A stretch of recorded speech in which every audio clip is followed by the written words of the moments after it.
जय जगन्नाथ आपण मानकु श्वेता किचन को स्वागत। आज आपण मानकु मटर पनीर भुजी बनैकी देखाइबी। मटर पनीर भुजी आपण माने रुटी परोटा भात नान सह खाई परिबे। तेबे चलंतु डेरी न करी स्टार्ट करिबा।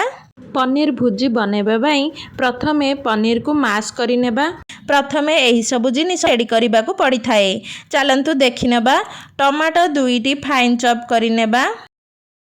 ग्रीन मटर काजू और फ्रेश क्रीम को ग्राइंड करी नेइछि। फाइन चॉप करी 3टी पियाज नेइछि। अदा रसुण कंचा लंका को छेचिकी नेबे। कैप्सिकम को मु एठे छोट छोट करी काटिकी नेइछि। कटा धनिया पत्र भी नेइछि। एबे गोटिए पैन रे 3 चम्मच तेल गरम करिबा। तेल गरम हैला परे हाफ चम्मच जीरा देबा। जीरा फुटी गला परे अदा और रसुण कंचा लंकार छेचा को देबा।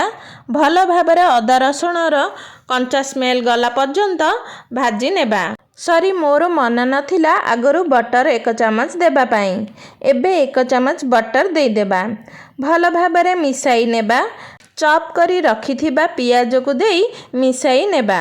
पियाज सिजिबा जाए भाजिबा। बेसी भाजिबेनी। ट्रांसलेशन हैला पर्यंत भाजिबा। तापरे टमाटो मटर कैप्सिकम देबा। स्वाद अनुसार लूण हाफ चम्मच, हळदी गुंड हाफ चम्मच, काश्मीरी चिली पाउडर हाफ चम्मच देई मसला को मिसाई नेबा। कभर करी नेबा कुक हेबा पाई मसला को। तेल बाहरी गला पर्यंत भाजिबे। जदि आपण मानकु मोर रेसिपी गुड़िक भल लागुछि तेबे लाइक शेयर और सब्सक्राइब करने को भूलिबेनी। आउ एहीपरी नुआ नुआ वीडियोर नोटिफिकेशन पाइबा पाई बेल आइकन को प्रेस करंतु। पियाज भल भाबरे भाजी होई गलानी।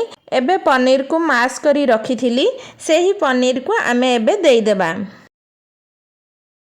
कटा धनिया पत्र देबा। गरम मसला देई मिसाई नेबा। भल भाबरे मिसाइबा। तापरे अल्प गरम पानी देबा। 5 मिनिट कुक करिबा। तापरे मलाई काजूर पेस्ट को मिसाई देबा। एबे मटर पनीर भुजी रेडी होई गला। सर्व करिबा। आपण एही रेसिपी को घरे बनाई आपणक फैमिली सह एंजॉय करंतु।